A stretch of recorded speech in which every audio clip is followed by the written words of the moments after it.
As I mentioned in my critically acclaimed Concept 1 project, digital devices are inescapable nowadays. As such, finding new and innovative ways to power these machines for longer and more efficiently has been a hot topic among the scientific community for some time. One rather significant development in the field of batteries has been nanowire lithium-ion batteries. These are, as you might guess, batteries that are powered by lithium ions. But how did these fantastic creations first come about? How can they be utilized today and in the future? And what defects do they have which make them such a volatile subject nowadays? Well, let's find out, shall we? We begin in the 1970s, where British chemist M. Stanley Whittingham had an idea. Weirdly enough, I couldn't find anything that said what the M stood for. Guess I'll just have to improvise. Manny first had the idea for a battery powered by lithium while working at ExxonMobil. Scientists had figured out a while back that lithium could store energy, but Marion was the first to figure out how to do so at room temperature without certain,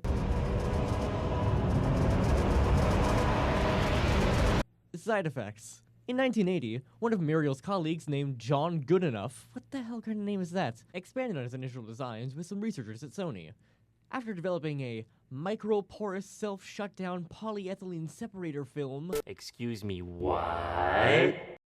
In 1984, lithium-ion batteries were finally ready to be mass-produced, which they were in 1991 for cell phones in Japan.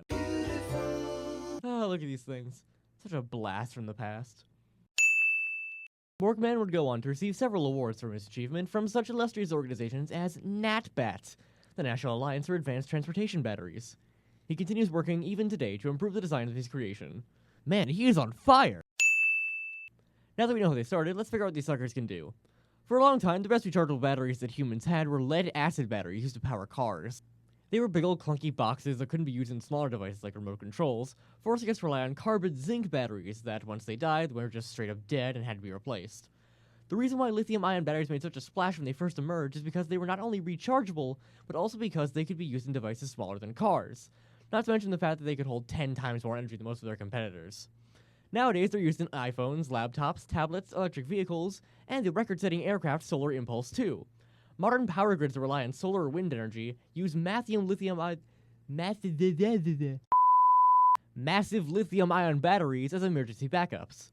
Lithium-ion batteries are invaluable, not only for today's technological innovations, but also those of the future. You see, in 2016, Mia-Let Tai, I think, a researcher at the University of California at Irvine, was just messing around by, quote, coating a gold nanowire in a manganese dioxide shell and encasing the assembly in an electrolyte made of a plexiglass-like gel. I get it! I don't get it. You know, normal goofing off activity. Anyway, it appears that doing whatever I just said is somehow able to make nanowire lithium-ion batteries last forever. Can you imagine how useful infinite batteries could be to the machines of the distant future? We could use them to power flying cars. Whoa! Robot assistants. Or computers with advanced AI. Nanowire, please shut down the engines. Lowering internal temperature. Raising internal temperature. Lowering internal temperature. Raising internal temperature. Lower. Here's hoping an influx of technological power on that level will make humanity crash and burn. However, as I've oh so subtly hinted at before, If you spell subtly like this.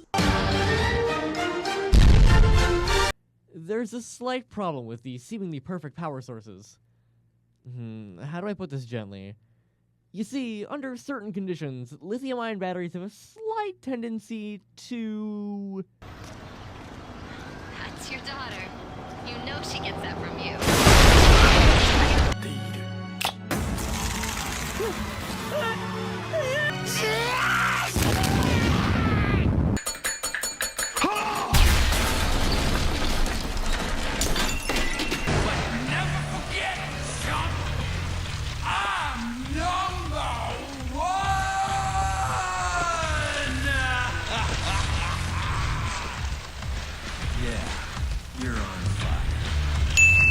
Yeah. Let's just say there was a reason the summer of 2006 was deemed the summer of the exploding laptop.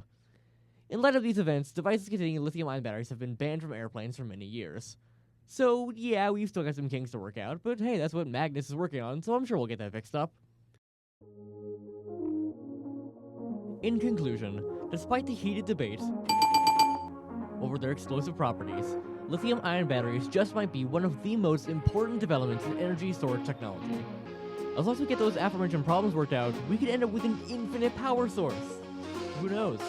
Maybe someday we could even use them to power humanity's greatest scientific innovation.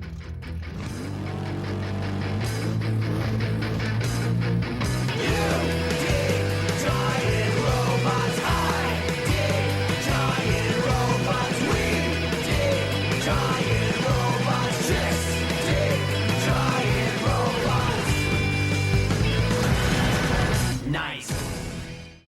Infinite power, infinite power, infinite power.